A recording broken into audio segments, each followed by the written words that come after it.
Nous sommes ravis de vous retrouver dans le cadre prestigieux de la Maison de l'Océan, au cœur de cet amphithéâtre chargé d'histoire.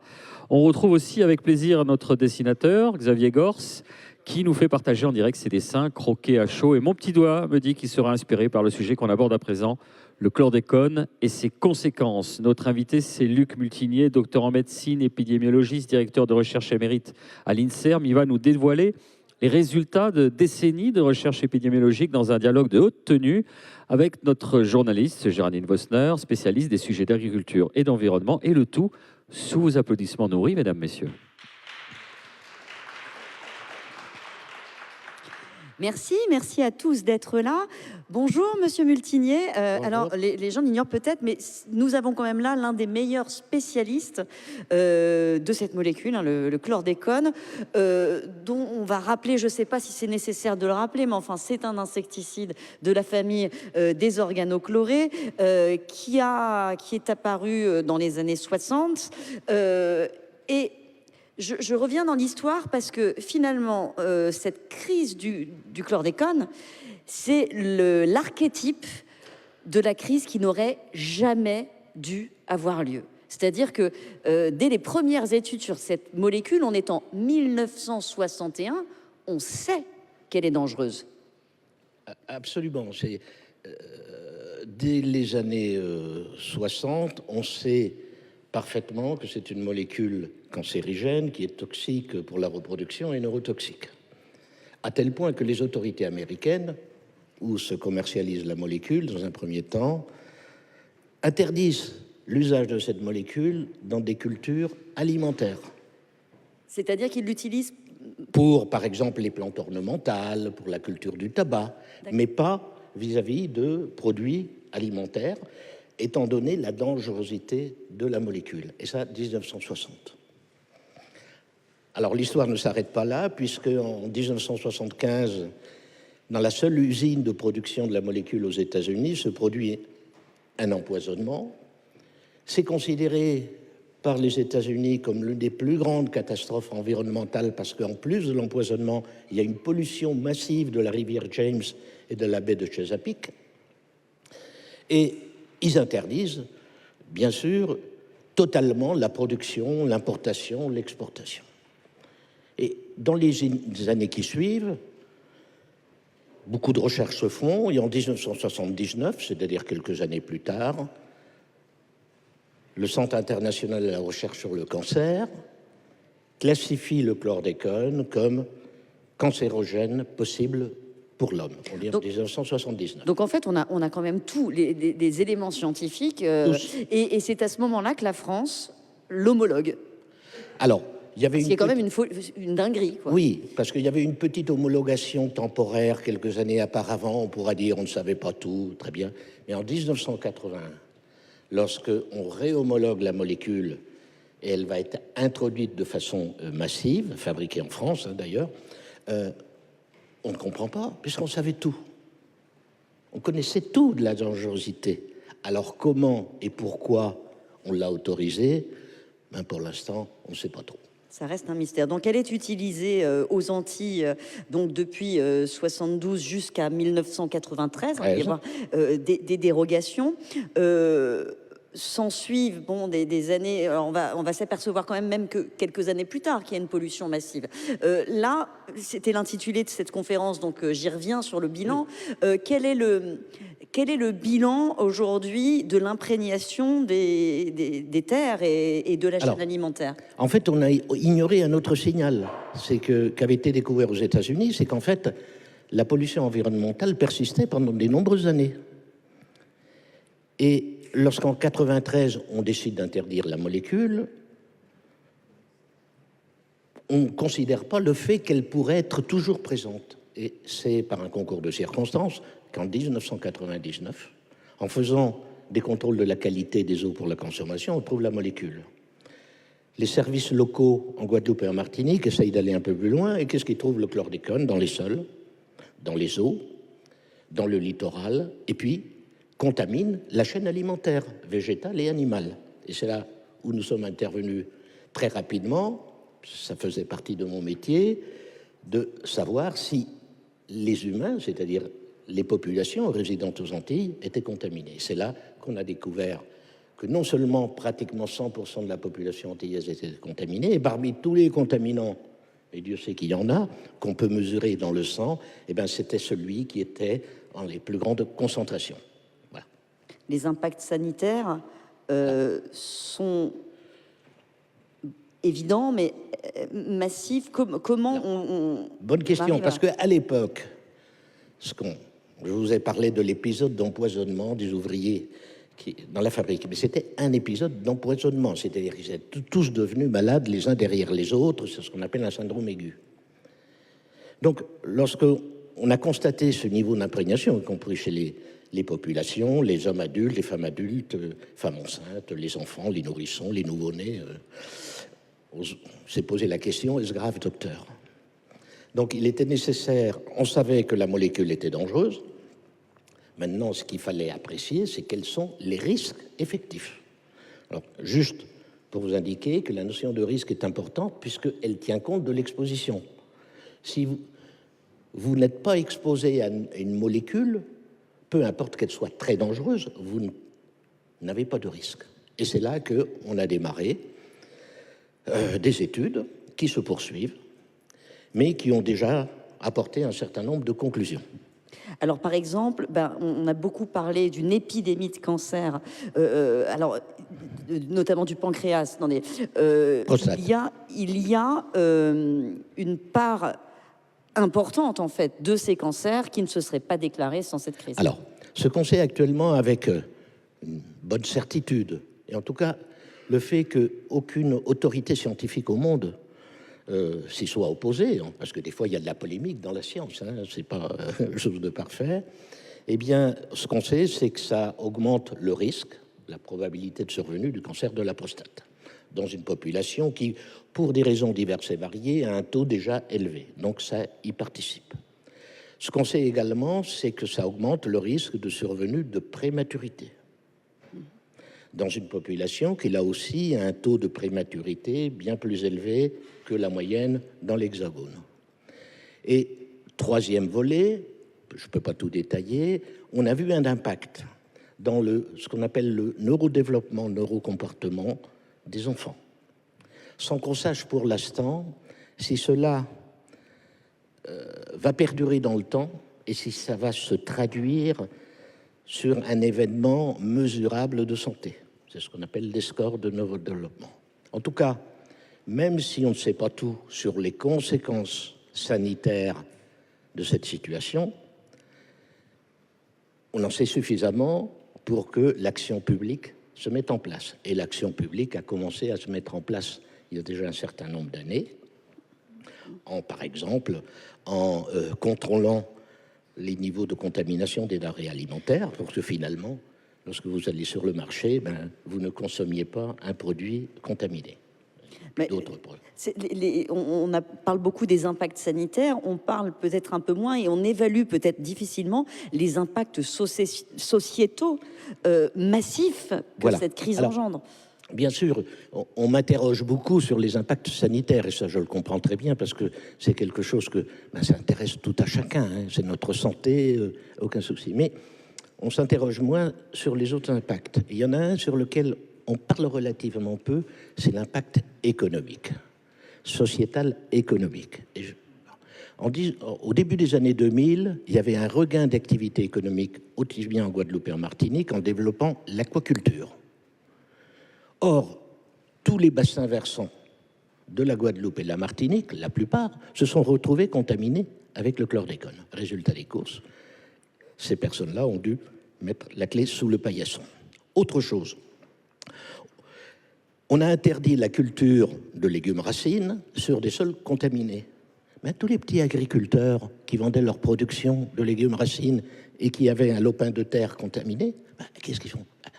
Ils ont fallu qu'ils aillent faire une autre activité, ce qui n'est pas simple dans le contexte antillais. Et troisième exemple, j'arrêterai, les pêcheurs. On interdit la pêche sur les littoraux, un tiers des littoraux qui sont contaminés par le chlordécone. Or, vous savez très bien que l'activité de pêche en Guadeloupe et en Martinique, ce n'est pas une activité avec des chalutiers qui partent en terre neuve, c'est des petits bateaux. Et donc, ils se sont retrouvés dans la situation qu'ils ne pouvaient plus aller pêcher. Ils n'avaient pas les moyens pour aller pêcher au large. Et qu'est-ce que vous allez faire? Et alors on leur a dit, recyclez-vous. Oui, mais enfin, un pêcheur qui n'a aucune... il n'a pas un bac plus 5. Donc, alors, il y a eu des indemnisations, c'est vrai, mais on voit bien que là, cet impact économique a été très important. Et à mon avis, le bilan n'a pas été fait. Voilà. Le bilan, ouais. La crise n'est pas derrière nous, elle est encore devant en réalité. Elle est devant parce que tous les problèmes ne sont pas réglés. Alors, d'abord, même si on contrôle maintenant les risques sanitaires, parce qu'il y a des mesures qui protègent la population, on contrôle mal un certain nombre de choses, et en particulier le fait, c'est que les mesures de prévention, il va falloir qu'on les maintienne pendant des dizaines et des dizaines d'années, parce que les sols continuent à être pollués. Donc, si on ne fait pas attention, ben, les légumes racines continuent à être pollués si jamais ils poussent, alors c'est la même chose pour le bétail, etc., sur des sols contaminés. Donc, ça, c'est un problème. Et la deuxième chose, et ça, c'est plus, je dirais, délicat, mais ça, vous le comprendrez, c'est le problème de la responsabilité et de la réparation. Ça n'est pas... non, parce que on m'a souvent posé la question, Monsieur Multinier, pour vous, qui est le responsable de cette situation? J'ai toujours répondu, ben, finalement, c'est l'État.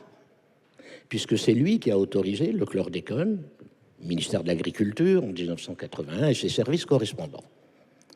Le président Macron, à Morne-Rouge, en Martinique, en 2018, a reconnu pour la première fois la responsabilité de l'État. Mais il a été à demi-chemin. La responsabilité en partie de l'État. Ben non, c'est la responsabilité totale de l'État. Et il y a un dossier qui n'est pas clos, et vous le savez très bien, qui est celui des procédures judiciaires, qui sont toujours présentes, qui sont renvoyées, qui reviennent, qui repartent, et pour lequel, en fait, on attend au moins qu'on reconnaisse la culpabilité.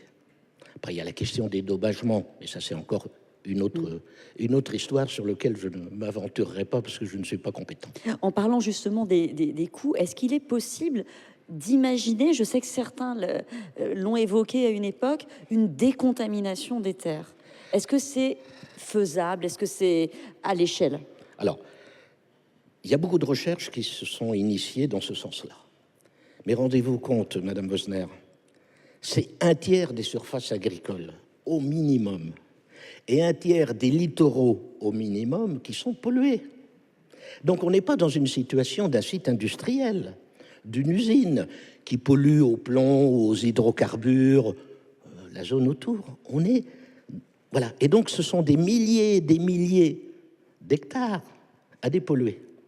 Quand bien même on trouverait la solution de perlimpinpin, il faudrait l'appliquer sur ces superficies. Alors, il y a une estimation d'une méthode qui n'est pas parfaite, mais qui a été développée ces dernières années, et un calcul simple a montré qu'il faudrait peut-être des dizaines de milliards d'euros.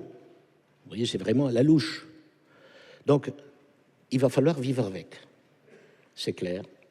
Mais pour pouvoir vivre avec, pour que la société antillaise et le peuple antillais puissent vivre avec, il faut que la dette ait été réglée. Tant que cela subsistera, eh bien, et en particulier pour les jeunes générations, se diront, mais pourquoi on en arrive là? Ce n'est pas notre faute, mais au moins qu'on reconnaisse la responsabilité. Est-ce que c'est quelque chose qui pourrait arriver aujourd'hui? Parce que là, on se dit quand même, moi j'avoue que la décision de 1980 d'homologation sans aucune prise en compte de toutes les données scientifiques existantes, c'est du quasi jamais vu. Est-ce que ce serait encore possible aujourd'hui? Est-ce qu'on en a tiré des leçons, mis les garde-fous qu'il faut?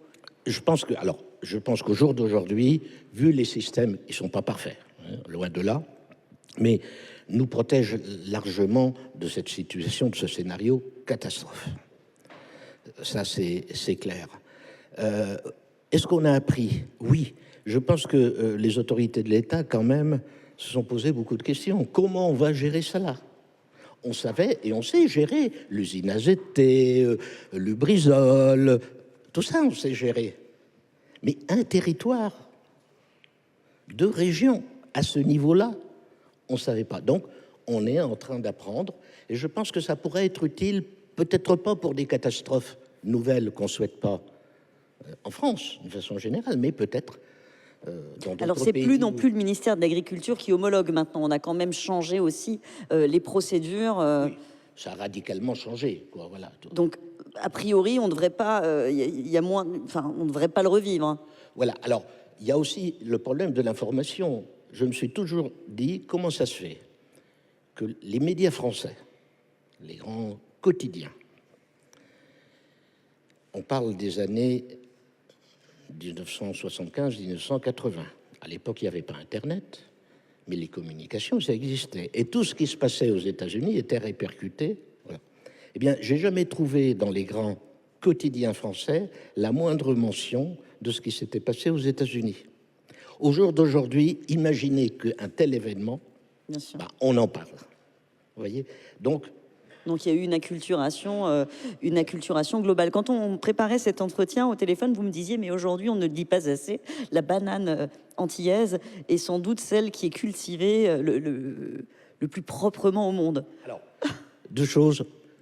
Vous pouvez consommer des bananes sans souci. Le chlordécone ne contamine jamais les fruits. C'est toujours, ça se passe au ras des pâquerettes, si j'ose dire. Hein.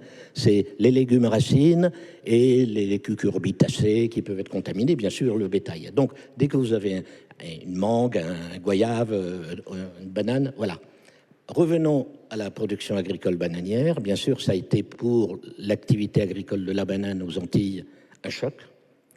Et à l'aide de l'INRA et surtout du CIRAD, ils ont dû développer et continuent à développer des méthodes alternatives, notamment des pièges à hormones pour le charançon noir. Oui, parce qu'il faut rappeler que cette saleté, c'était contre le charançon qu'on l'utilise. Charançon noir, le Cosmopolitus sordidus, vous voyez, il trouvait bien son nom, et qui s'attaque, en fait, creuse des galeries dans le bulbe du tronc du bananier.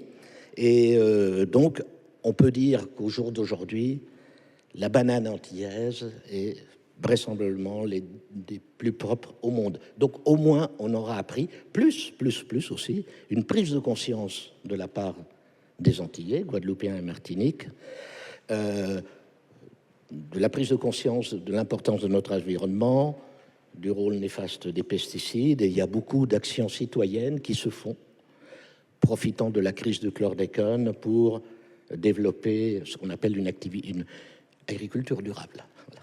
Merci beaucoup. Je pense qu'on va prendre des questions de la salle, si vous en avez.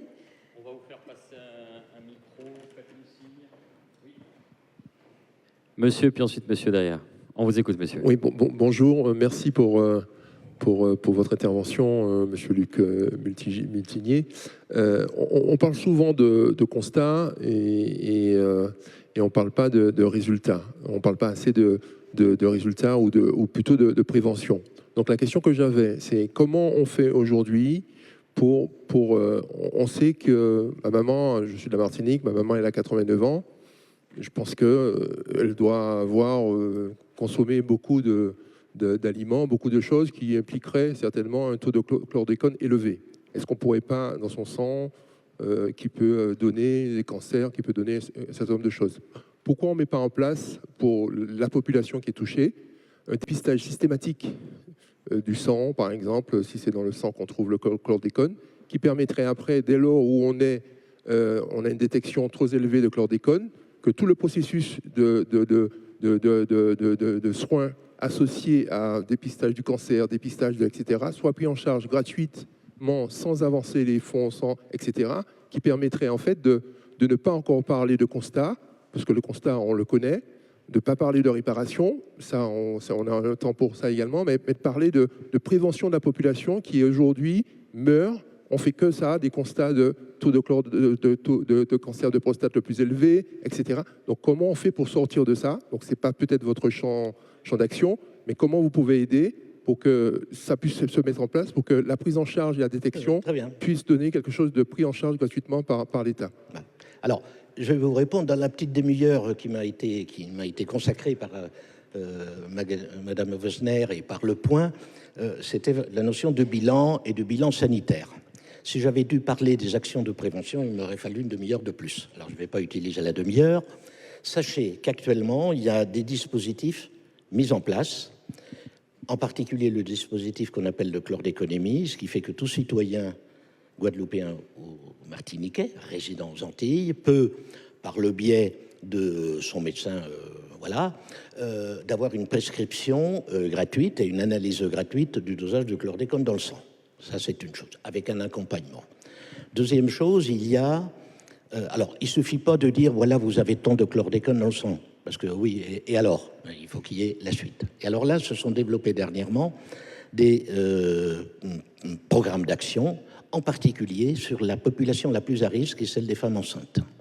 Donc, toute femme qui a un projet de conception, enfin de conception, ou bien qui débute une grossesse, on lui propose systématiquement ce dosage, et en fonction du résultat, s'il dépasse, le résultat dépasse ce qu'on appelle une valeur toxicologique de référence, c'est-à-dire un certain seuil, à ce moment-là, il y a un programme d'accompagnement, en particulier pour réduire l'exposition.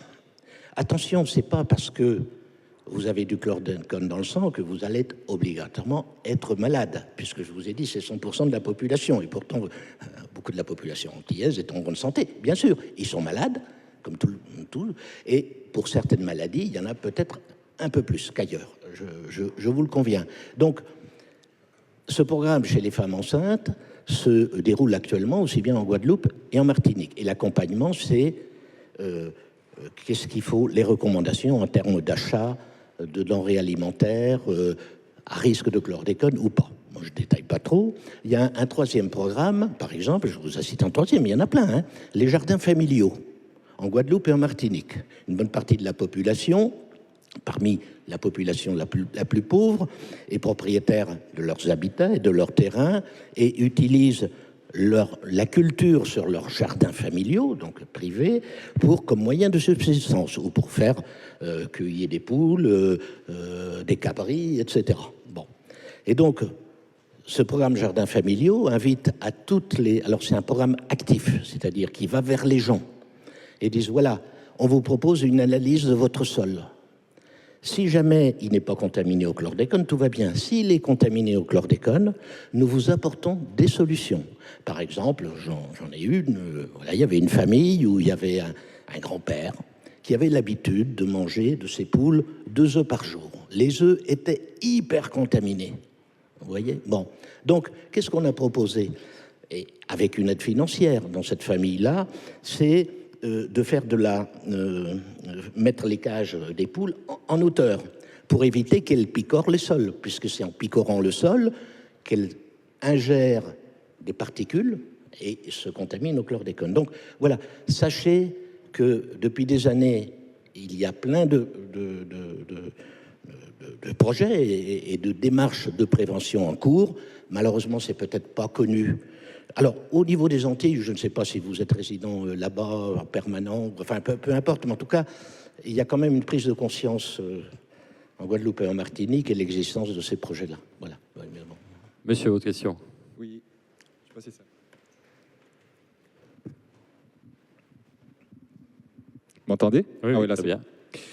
Merci pour l'intervention. Moi, je voulais vous poser une question.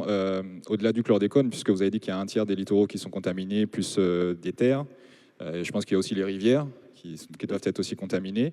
Mais moi, c'est la conséquence de l'utilisation d'autres produits, d'autres pesticides, en plus du chlordécone.